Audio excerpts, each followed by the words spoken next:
Oke, puji Tuhan hari ini hari Minggu tanggal 14 Juni 2026 kita masuk di minggu kedua di bulan Juni. Minggu kedua walaupun tanggalnya tanggal 14 karena tanggal 1 Juninya masih masuk minggu terakhir. Puji Tuhan kita masih diberi kesempatan untuk belajar firman Tuhan.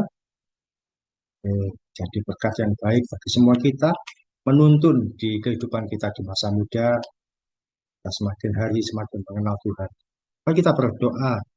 Tuhan Yesus, terima kasih pagi hari ini kami bertiga, saya Niko Nelva, belajar firman Tuhan. Beri hikmat-Mu, beri kekuatan, beri kemampuan menyerap firman Tuhan dengan baik, dan jadi berkat bagi semua kami ya Tuhan. Tidak kehilangan pengenalan akan firman. Dalam nama Tuhan Yesus, kami berdoa dan mengucap syukur. Amin. Oke, sharing firman Tuhan kali ini. Sebentar saja.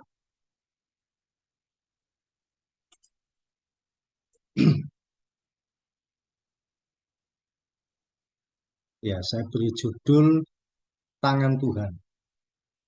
Sesuatu yang mungkin kita itu sering membaca ayatnya, bahkan mungkin ada banyak nyanyian tentang tangan Tuhan, misalkan peganglah tanganku Roh Kudus, atau apa lagu-lagu yang tentang tangan Tuhan. Yesus memegangku dengan tangan kanannya yang di kemenangan. Kita akan belajar apa sih yang dimaksud dengan tangan Tuhan, apa fungsi dan manfaat tangan Tuhan bagi kehidupan kita secara pribadi. Saya mulai dengan sebuah pertanyaan, diskusi singkat, diskusi ringan. Nah, ini ada gambar tangan Tuhan yang muncul dari langit. Itu tangan kanan ya, tangan kanan Tuhan. Apa saja yang biasa dilakukan oleh tangan kanan? Kalian, ya, mungkin masing-masing sebutkan dua. Artinya sesuatu yang umum bahwa ini dilakukan oleh tangan kanan. Kalau yang kidal kita abaikan dulu. Tapi apa yang biasa dilakukan atau aktivitas yang biasa dilakukan oleh tangan kanan? Kalau menurut Niko, apa? Dua saja. Apa yang biasa dilakukan oleh tangan kanan? Oh, ini tangan kanan yang pasti melakukan. eh Nulis, Menulis ya benar. terus main HP pakai satu tangan, biasanya tangan kanan orang. Oh iya, ya kalau menulis Terus pasti tangan. eh, Satu lagi minum, minum. minum pakai tangan kanan biasanya orang. Oh iya, oke oke ya. Kalau menurut Niko menulis kanan ya. Kalau pakai tangan kiri jadi berantakan. Terus main HP ya. Biasanya kita scroll atau ketik ya pakai tangan kanan atau minum ambil gelas pakai tangan kanan. Jarang yang pakai tangan kiri. Ya. Kalau menurut Nelva, apa selain yang disebutkan Niko tadi? Dan dua saja sebutkan yang biasa dilakukan oleh tangan kanan.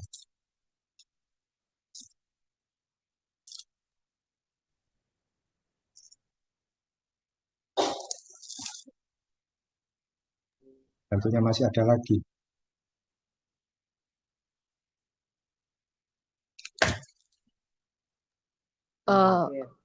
eh makan Kan, ya benar, pakai tangan kanan.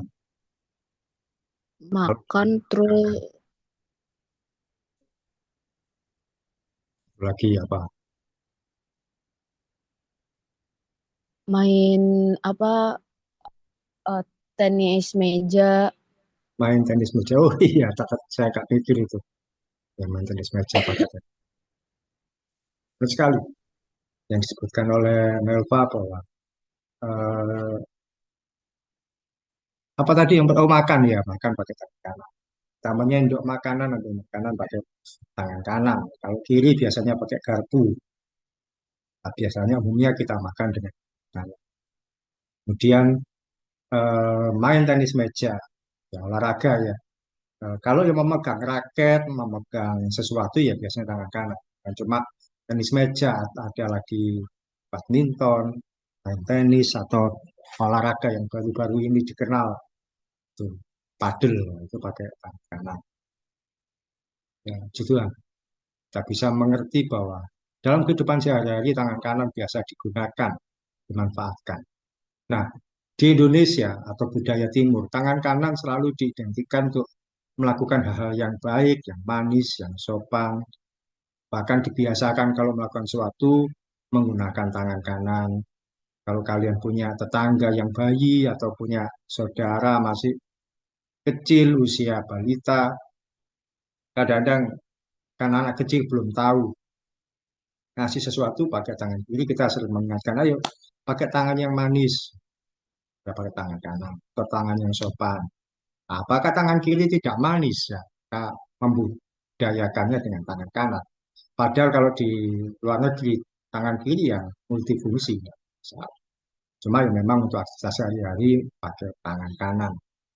Digunakan untuk banyak aktivitas makan, minum, menulis, bahkan berjabat tangan pun juga tangan kanan. Jarang kita pakai tangan kiri, kecuali yang tangan kanan sedang sakit atau sedang kotor, kita pakai tangan kiri.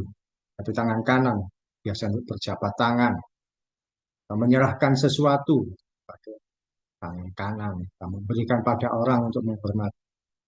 Bahkan di Jawa, ya kalau menunjukkan sesuatu, itu pakai tangan kanan dengan cara jempol, menunjukkan jempol, menunjukkan sesuatu lewat sini Pak, itu pakai jempol, tangan kanan. Tapi sekarang juga bukan hanya di Jawa umum, untuk menghormati pejabat, silakan Pak, itu pakai tangan kanan. Kita belajar tangan kanan Tuhan dalam kehidupan kita itu apa manfaatnya. Yang pertama minta tolong bacakan Niko, Mazmur 118, ayat 15 sampai 16.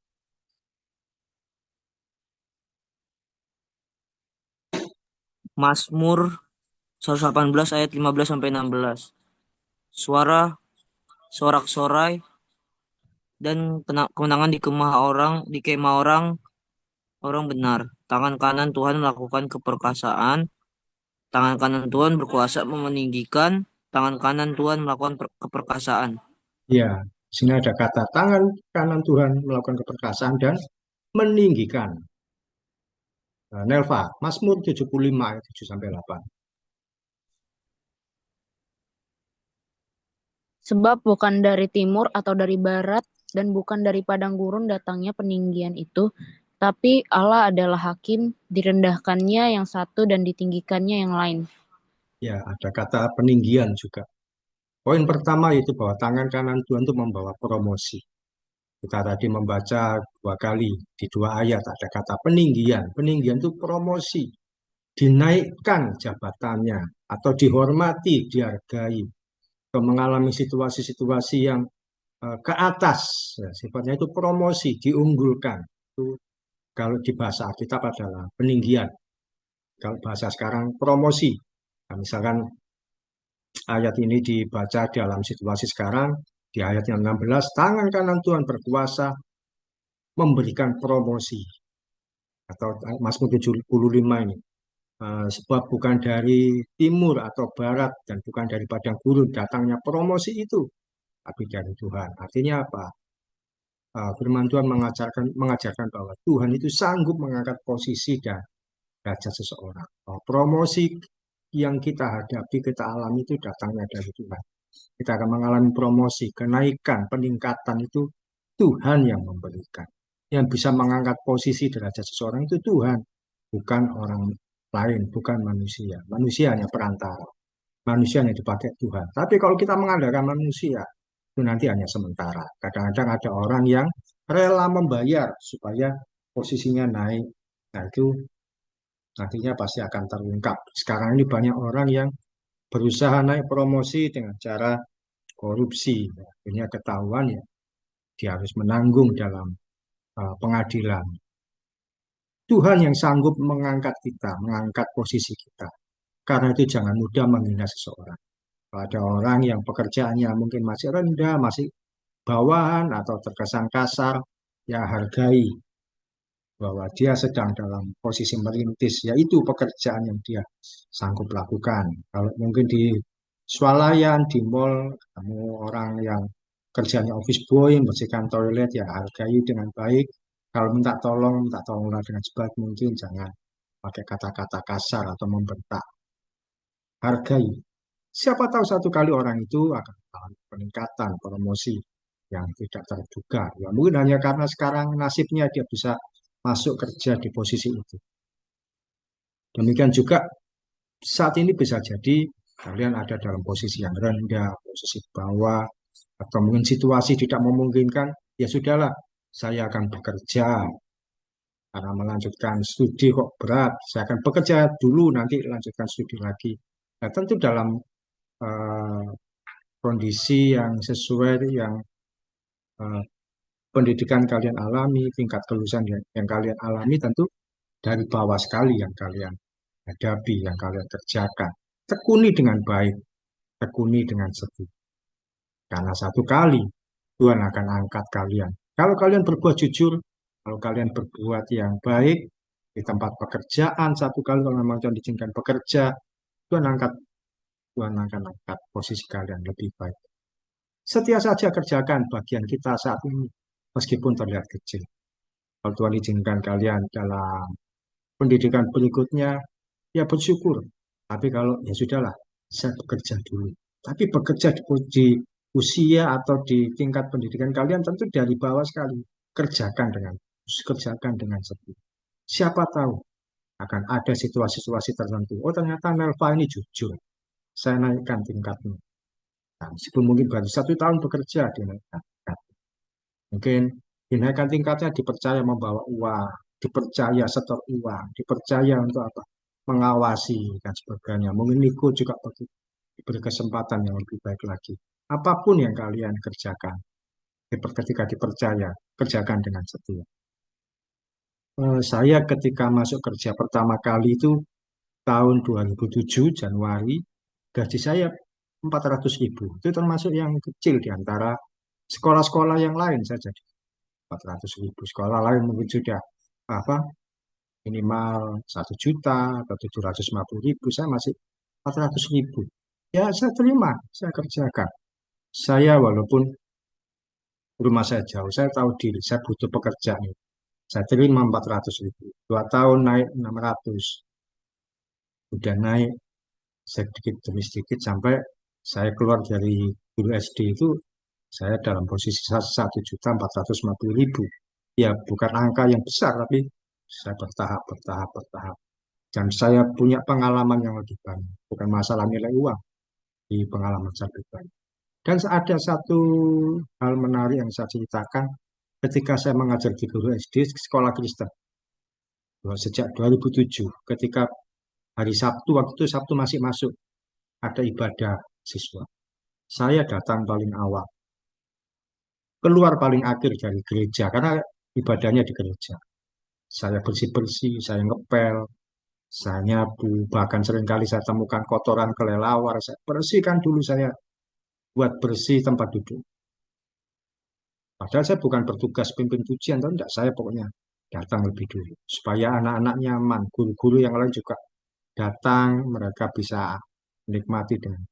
Saya keluar paling akhir, kadang saya nemukan pulpen, temukan alat tulis, temukan buku, Alkitab yang ketinggalan, lalu saya sampaikan di pengumuman, ditemukan Alkitab, nanti bisa temui di ruang guru atau saya sampaikan.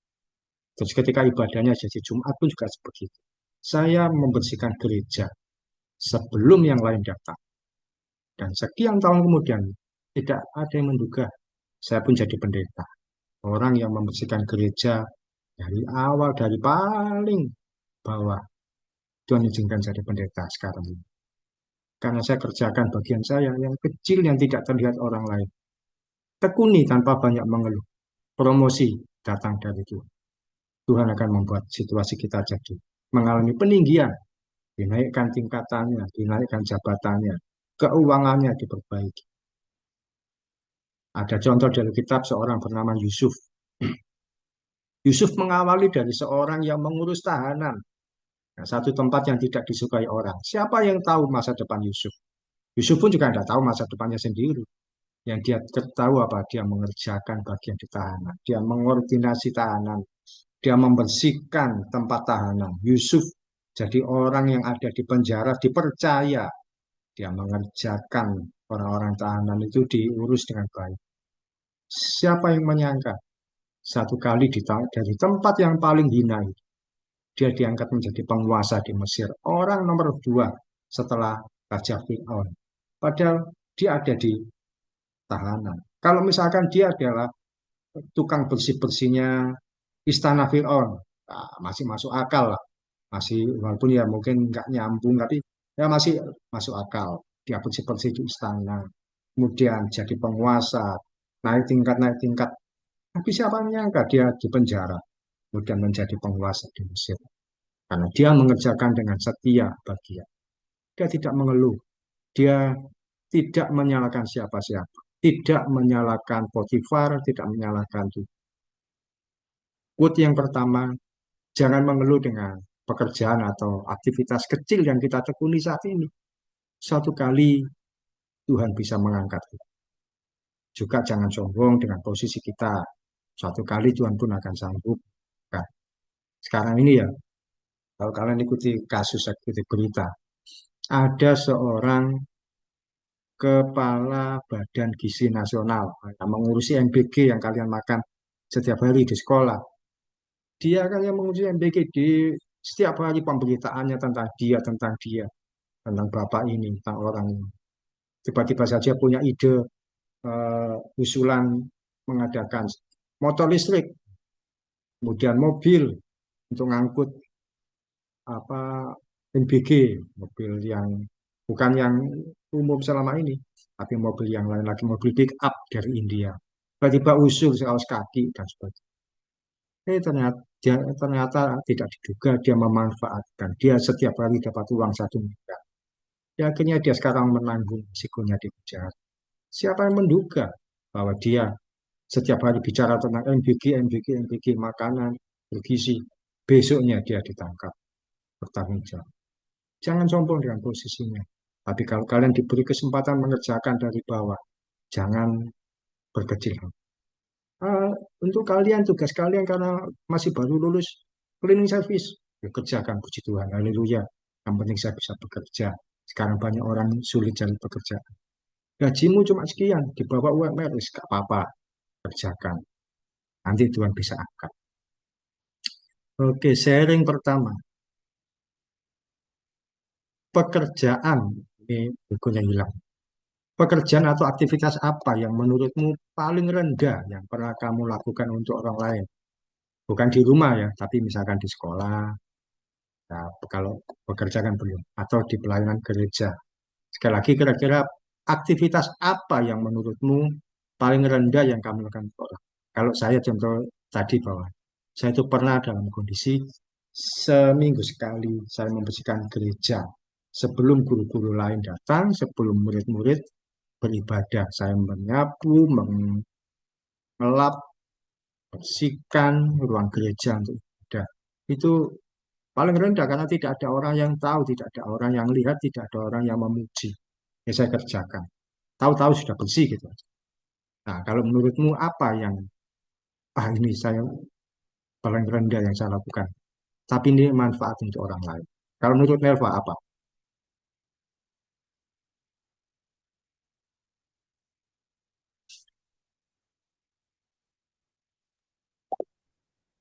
eh di gereja sih Pak, kayak misalkan di gereja tuh kalau misalkan mau ngelakuin sesuatu event gitu kan, jadi kita kayak beres-beres gereja, bersih-bersih semuanya gitu.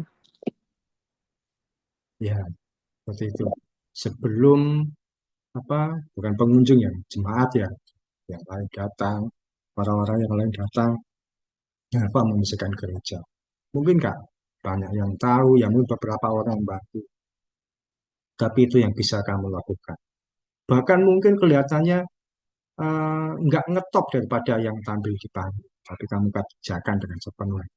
Dulu waktu remaja pelayanan saya yang pertama ya eh, gulung tikar sebelum persekutuan dimulai. Saya siapkan dengan baik. Kalau selesai diberesin lagi. Kalau kabel saya masih belum berani, Wak. Takut salah untuk menggulung. Tapi tikar saya siapkan, yang menyebutnya disabut.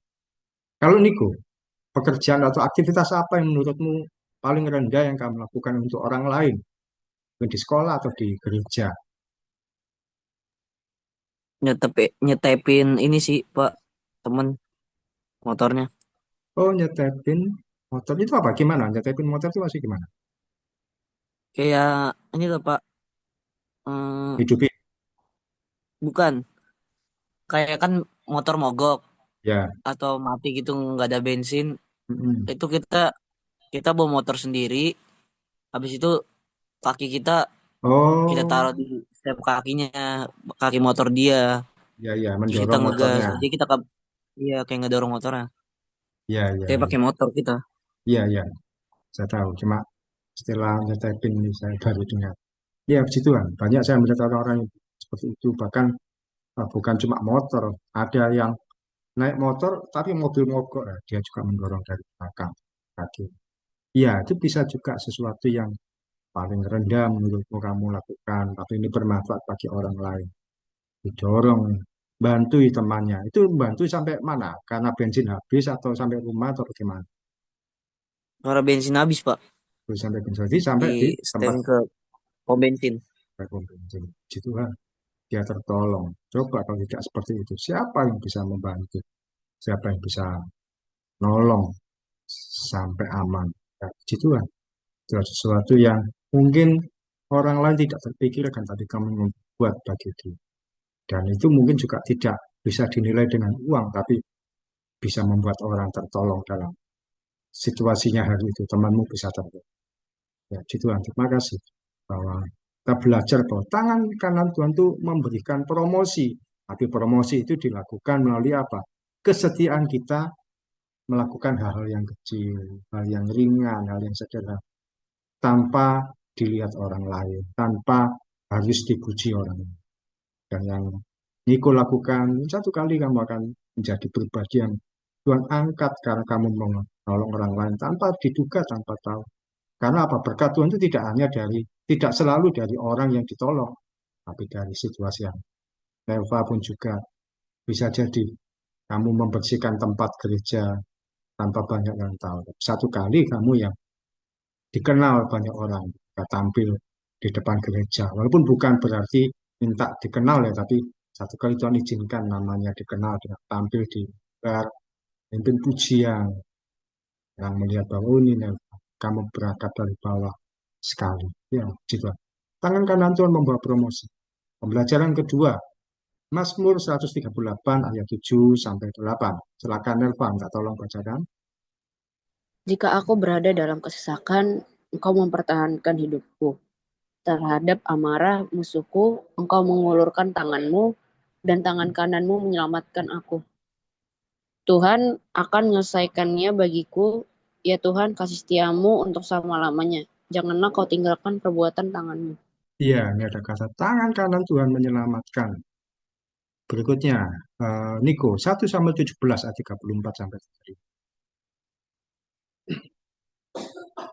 1 Samuel 17 ayat 34 sampai 35. Tetapi Daud berkata kepada Saul, hambamu ini biasa mengembalakan kambing domba ayahnya. Apabila datang singa atau beruang yang menerkam seekor domba dari kawanannya, maka aku mengajarnya dan melepaskan domba itu dari mulutnya. Kemudian apabila ia berdiri menyerang aku, maka aku menangkap janggutnya lalu menghajar dan membunuhnya. Iya, ini adalah situasi yang dia hadapi oleh Daud. Dia bersaksi kepada Saul. Saya ini biasa mengembalakan kami. Kalau ada satu domba di terkam singa, beruang, aku kejar singa, tak robek-robek mulutnya. Saya robek-robek mulutnya, aku tangkap janggutnya, aku ajar, aku bunuh singa. Domba yang sudah di mulutnya diambil. Apa yang kita pelajari? Yang kedua adalah tangan kanan Tuhan itu mempertahankan. Tadi disampaikan di Mazmur 138. Tangan kanan Tuhan mempertahankan hidup kita dari serangan musuh atau situasi-situasi yang jahat. Daud menceritakan bahwa ketika mengembalakan domba, kalau ada domba yang diterkam oleh singa atau beruang, dia akan merebut domba itu dari singa dan menghajar singa tersebut. Kita pasti mengalami situasi-situasi sulit dalam hidup kita. Situasi tersebut berupa kekhawatiran dalam berbagai bentuk. Kekhawatiran itu bisa berupa kekurangan kesehatan, kekhawatiran dengan pekerjaan, kekhawatiran akan masa depan, kekhawatiran akan masalah-masalah yang sehari-hari, kekhawatiran takut kalau saya ditolak, takut kalau saya tidak diterima, dan sebagainya. Takut nanti nggak bisa mengalami ini, atau tidak bisa berbuat yang lain. Kita serahkan semuanya pada Tuhan Yesus. Sebab dialah yang memelihara kita. Bahwa kekhawatiran kita hadapi, tapi Tuhan Yesus sanggup menolong kita. Dia mempertahankan kita. Nah ini, Tuhan itu mempertahankan kita dari serangan musuh. Musuh itu bernama kekhawatiran. Nah, singa ini ada kekhawatiran. Dia menerkam kita. Kita ini domba yang nggak berdaya, yang nggak bisa apa-apa. Dia terekam oleh singa. Tapi Tuhan datang. Nah, dalam perumpamannya Tuhan itu adalah Daud itu. Dia rebut kita dari cengkeraman iblis yang bernama kekhawatiran. Dia ambil kita supaya kita tidak diterkam. Dia hajar semua. Tuhan mempertahankan kita. Artinya dia merebut kita dari situasi-situasi yang jahat, situasi-situasi yang salah, situasi kekhawatiran. Hari-hari ini banyak orang khawatir. Harga-harga naik, dolar naik, banyak situasi yang nggak mudah. Semua serba mahal. Ya, kalau kalian tahu orang tua kalian mungkin juga kesulitan. Lu beli-beli apa-apa mahal sekarang. Minyak mahal, beras mahal, dan sebagainya. Tapi jangan khawatir. Tuhan menolong kita. Tuhan pasti menjaga kita. Dia merebut kita dari kesulitan. Dari situasi yang bernama kekhawatiran. Kekhawatiran berupa apapun juga. Quote yang kedua adalah bahwa beranikah kita berkata, aku serahkan segala khawatirku pada Tuhan Yesus. Sebab dia yang memelihara itu. Coba kita ucapkan kalimat ini sama-sama. Ya, Eva dan Niko, kita ucapkan sama-sama. 1, 2, 3. Aku Aku serahkan serahkan segala segala khawatirku khawatirku pada pada Tuhan Tuhan Yesus, Yesus. Sebab sebab Dia yang dia yang memelihara hidupku. hidupku. Ya, sekali lagi ya. Aku serahkan Aku serahkan segala segala Segala khawatirku khawatirku pada pada Tuhan Tuhan Yesus, Yesus. sebab sebab Dia Dia yang yang memelihara memelihara hidupku. Ya, kekhawatiran kita serahkan pada Tuhan. Silakan Tuhan, ambil Tuhan. Supaya kita tidak terbebani terus-menerus. Dan dia yang akan membereskan masalah kita. Sebab Tuhan yang memelihara kita, jangan khawatir. Sama dengan Tuhan, kita pasti ditolong. Situasi yang kedua, situasi kekhawatiran apa yang pernah atau mungkin sedang dialami di waktu-waktu ini atau pernah di waktu-waktu yang lalu. Saya pernah ada dalam situasi bahwa khawatir, ya namanya manusia ada khawatir, saya nggak bisa bayar banyak kewajiban itu kan. Bulan lalu saya dalam kondisi keuangan yang sulit, tidak bisa, takut nggak bisa bayar kos, nggak bisa bayar sekolah anak saya. Biasanya bayar sekolah anak saya itu sudah tengah bulan saya bayarkan. Tapi sampai akhir bulan, tanggal 2 bulan, kok saya belum bisa bayar. Biasanya bayar kos itu mestinya tanggal 29, 25 sudah saya bayar. Selama berapa bulan sudah saya bayar lebih awal. Tapi bulan lalu, 25 pun belum ada. Sampai tanggal 28. Berkat Tuhan, ketika saya menyerahkan kekhawatiran saya pada berkat Tuhan, saya bisa bayar sekolah anak saya bisa bayar kos tepat waktu tanggal 29, jadi nggak terlambat. Saya serahkan kekhawatiran saya pada Tuhan membebaskan saya. Kalau menurut Neva, apa kekhawatiran yang pernah kamu alami? ini Pak, dalam masa-masa sekarang yang kayak bingung soal masa depan, kayak gimana ke depannya gitu. Takut kalau misalkan nggak jadi apa-apa gitu. Bahwa dalam doa, bergerak dalam imanmu, mana yang kamu yakini bahwa, oh ternyata ini harus saya tunda. Tapi ini yang harus saya kerjakan lebih dulu. Karena situasinya tidak memungkinkan. Ini yang saya kerjakan. Ya kerjakan dengan ini. Bahwa dalam doa jangan sampai lepas jam-jam doa. Sebab kita perlu Tuhan. Tanpa Tuhan nggak bisa apa-apa. Kalau Niko, situasi apa kekhawatiran yang pernah kamu alami? Eh, Khawatir sama masa depan aku sih, Pak. Demikian masa depan. Padahal Tuhan sudah ada di masa depan kita. Dia sudah ada di masa lalu, menebus kita, tapi di masa depan dia sudah ada. Ketika dia sudah ada di masa depan, dia sudah menunggu, dia sudah siapkan. Artinya, apapun langkah yang kita ambil, dia ada di situ, dia menyertai kita. Kalau kita nggak yakin dengan, misalkan dengan satu hal, oh saya nggak bisa untuk melakukan ini, satu tunda dulu. Saya kerjakan. Kerjakan itu semaksimal mungkin. Tapi yang pasti bahwa dalam doa, minta Tuhan menguatkan, menyertai, menuntun, membimbing, memelihara. Tuhan pasti menolong. Ketika saya dulu habis SMA juga tidak tahu saya bagaimana harus kuliah. Saya tidak punya pandangan. Saya bawa dalam doa, saya masuk ke bukit doa beberapa hari. Sudah saya masuk di jurusan PPKN, jurusan yang tidak keren. Saya jadi tidak ada cita-cita saya jadi guru. Cita-cita saya jadi pendeta, tapi orang tua tidak mau biayai. Saya jadi guru, ya sudah. Ketika saya jadi guru, ternyata lebih baik daripada jadi pendeta. Saya bertemu banyak orang, bertemu anak-anak secara umum, saya mendoakan berkat ini. Dan kalau saya jadi pendeta sekarang kan ya, karena semua sudah terselesaikan. Bahkan ketika saya bekerja, saya pernah mengalami situasi kekhawatiran ketika masa pandemi. Saya sudah tidak lagi jadi guru, apa yang harus saya lakukan? Saya buka toko, saya jualan, jualan, jualan. Berapapun saya dapat itu bisa untuk makan hari itu. Besoknya jualan. Kalau mungkin tahun ini belum Tuhan izinkan masuk kuliah, Tuhan minta apa yang bisa saya kerjakan. Ya, saya kerjakan dengan serius apapun. Misalkan ada tempat untuk bekerja. Tapi waktu yang Bapak untuk belajar dulu, mumpung masih pikiran masih bisa fresh. Kadang-kadang ya kalau usia kalian itu langsung bekerja, tidak kuliah, pikirannya sudah kena uang itu susah nanti berpikir buat pendidikan agak susah untuk nyambung lagi walaupun ya masih bisa. Ya, mungkin kasih kesempatan untuk kuliah yang situasinya lebih murah, walaupun bukan keinginan kalian, bukan cita-cita kalian di jurusan itu. Ya enggak apa-apa. Barangkali Tuhan punya rencana lebih. Kita serahkan masa depan kita pada. Sharing terakhir, Yesaya 41 ayat 10. Niko bacakan. Yesaya 41 ayat 10. Yesaya 41 ayat 10. Janganlah takut sebab aku menyertai engkau. Janganlah bimbang sebab aku ini Allahmu. Aku akan meneguhkan, bahkan akan menolong engkau.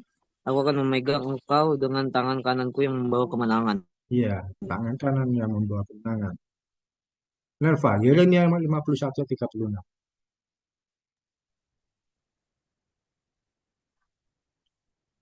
Sebab itu, beginilah firman Tuhan, sesungguhnya aku akan memperjuangkan perkaramu dan akan melakukan pembalasan untukmu. Aku akan mengeringkan lautnya dan akan menggersangkan sumber airnya. Iya, ini firman Tuhan disampaikan nubuatan pada bangsa Israel terhadap bangsa Babel yang bangsa Babel waktu itu menahan bangsa Israel. Disampaikan melalui Nabi Yeremia. Aku akan memperjuangkan perkara. Aku akan balas mereka untuk cara balasnya nggak main-main. Aku keringkan lautnya dan aku gersangkan sumber air. Apa poin ketiga? Tangan kanan Tuhan memberikan kemenangan. Tuhan Yesus memegang tangan kita dengan tangan kanannya yang memberikan kemenangan. Yang ayat ini tadi kan ada lagu. Yesus memegangku dengan tangan kanannya.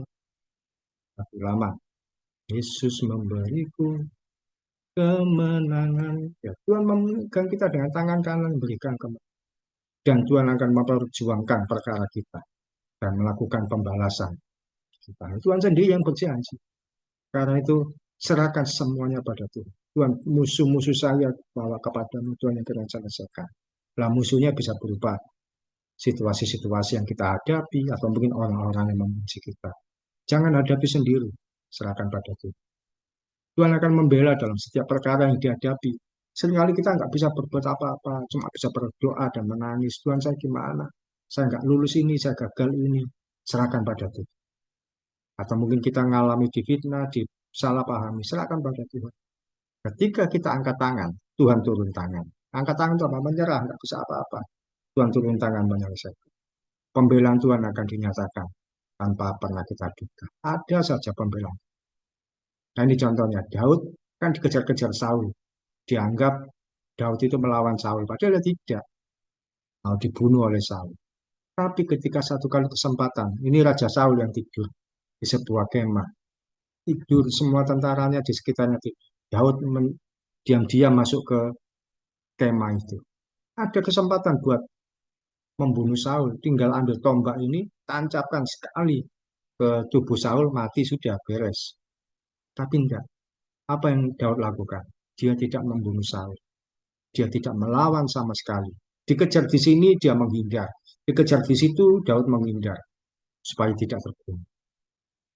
Apa yang Daud lakukan? Dia cuma ambil kendi dan apa namanya penutup kepalanya Saul dan dia sampaikan, kemana itu pengawal-pengawal yang menjaga, kok tidur semua?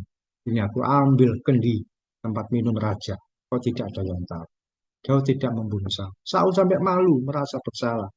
Kok bisa saya ini yang mau membunuh Daud, tapi Daud ada kesempatan membunuh aku, malah aku dibiarkan hidup. Daud Saul menjadi malu sendiri. Sharing ketiga, quote ketiga, tangan kanan Tuhan memberikan kemenangan, yaitu memberikan pembelaan saat kita tidak berdaya. Pernahkah kamu ada dalam situasi yang tidak bersalah, tapi dibela sama seseorang yang menyatakan kamu tidak bersalah? Intinya, kamu dinyatakan bersalah, tapi ada orang membela kamu. Enggak, dia enggak bersalah. Kira-kira pernah enggak mengalami situasi seperti itu, Neva? Teman mungkin yang membela kamu, atau siapa? Kamu sudah dinyatakan bersalah, dituding bersalah, padahal belum tentu. Ada orang yang tahu bahwa kamu nggak bisa dibela. Atau bentuk apapun kamu mengalami pembelaan. Em, belum pernah sih Pak kalau dalam situasi yang kayak gitu. Belum pernah. Sebenarnya dianggap bersalah walaupun belum tentu, tapi dibela. Niko pernah mengalami situasi seharusnya bersalah, dianggap bersalah. Apa ya? Kayaknya pernah ribut ya Nah, sama orang, ya, sama temen sih. Cuman eh, dalam kondisi Niko lagi nggak salah, ya. jadi kayak salah paham aja. Hmm, Terus abis itu ya eh, ini apa Niko banyak yang bela sih oh, puji Tuhan. membela bahwa Niko tidak bersalah dalam situasi ini, Iya, dianggap bersalah. Puji Tuhan, masih ada teman-teman yang baik yang membela. Ya, bersyukur. Tuhan pun begitu. Ada situasi-situasi mungkin dalam kesesakan kamu nggak berdaya, nggak tahu. Dia turun tangan membela kalian, ditolongnya dan dibereskannya masalah. Oke, itu yang kita pelajari hari ini. Sharing kita bahwa tangan kanan Tuhan. Kita berdoa, saya akan berdoa buat Niko dan Nerva. Tuhan Yesus sampai berdoa untuk Niko dan Nerva. Tolong mereka Tuhan dalam situasi hidup yang dihadapi, yang mereka tahu tidak mudah Tuhan. Dalam situasi ke depan yang maju susah, mundur pun juga terasa berat. Maju berat, mundur lebih berat lagi. Tuhan menolong mereka ya. Kalau mereka melanjutkan studi, tentu biaya yang diperlukan sangat besar. Tapi kalau mereka tidak melanjutkan studi, kemana mereka harus melangkah? Tuhan hamba serahkan Niko dan Erva dalam tangan. Masa depan mereka aman dalam tangan. Masa depan mereka penuh dengan kegemilangan. Walaupun di hadapan manusia, di hadapan mereka sendiri juga sebenarnya tidak mungkin. Apakah percaya Tuhan sudah sediakan yang terbaik. Kalau habis bekerja, Tuhan siapkan pekerjaan buat mereka yang terbaik, yang ditekuni. Mungkin itu dari bawah sekali buat mereka setia. Kalau ada kesempatan untuk pendidikan dan studi, Tuhan yang buka jalan segala sesuatu. Kami serahkan Niko dan rancangan Tuhan terbaik, teristimewa, termulia, terindah, dinyatakan sempurna bagi Niko dan Elva. Apapun itu yang dari Tuhan, pasti yang terbaik dan mereka akan menjalani, terima dengan ucapan syukur. Dalam nama Tuhan Yesus, akan berdoa dan mengucap syukur. Amin. Puji Tuhan. Elva, buka sebentar. kameranya. Oke.